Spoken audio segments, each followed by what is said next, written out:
দুদিন পর আসছে একটা মাস, বড় নিয়ামতের মাস, রমজান শরীফের মাস। ওই মাসটা এত নিয়ামতের মাস, আল্লাহ নবী জানিয়ে দিলেন ওই মাসটা কেউ পেল সে জান্নাতে নিজেকে বানিয়ে নিতে পারবে না, সে বড় হতভাগ্যবান।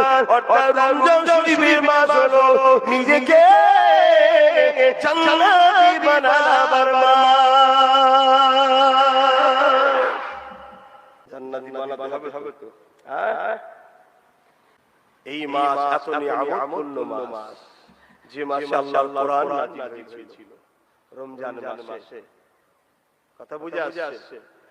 সেই মাস এমন একটা মাস যে মাস পেল আর নিজেকে জান্নাতি করতে পারলো না, সে হলো হতভাগ্যবান। অর্থাৎ আমার আল্লাহ উম্মতে মুহাম্মাদি এবং আমাদের জন্য এই মাসটাকে এত নিয়ামতপূর্ণ করেছে যে এই মাসটা যদি পাই আমরা সৌভাগ্যবান।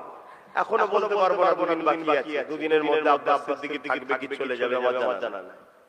আপনারাও কে থাকবেন কে চলে যাবেন জানি না, কিন্তু কেউ যদি পায়, আল্লাহ যদি আমায় মিলায়, বলুন আল্লাহুম্মা আমিন। আল্লাহ আপনাদেরও মিলাক, বলুন আল্লাহুম্মা আমিন। এই মাসটাই কি করা দরকার, তাই তো নাকি? আমরা এই মাসে কি করি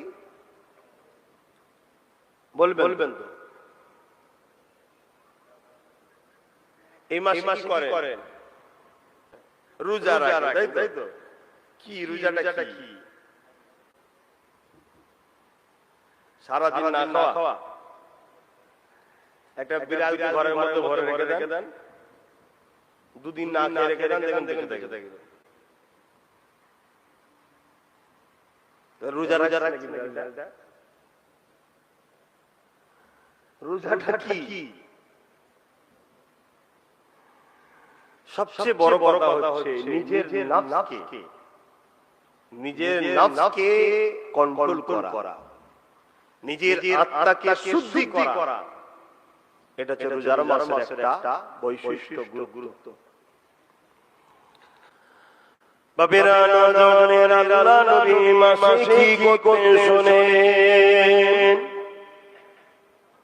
নবী আমার এই মাসে অন্য মাসের তুলনায় আরো বেশি দান করতে।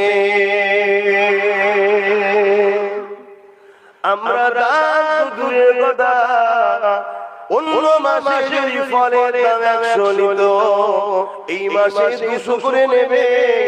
অন্য মাসে চুরি করত, এই মাসে ডাকাতি করে। ঈদের সময় বাপরে বাপ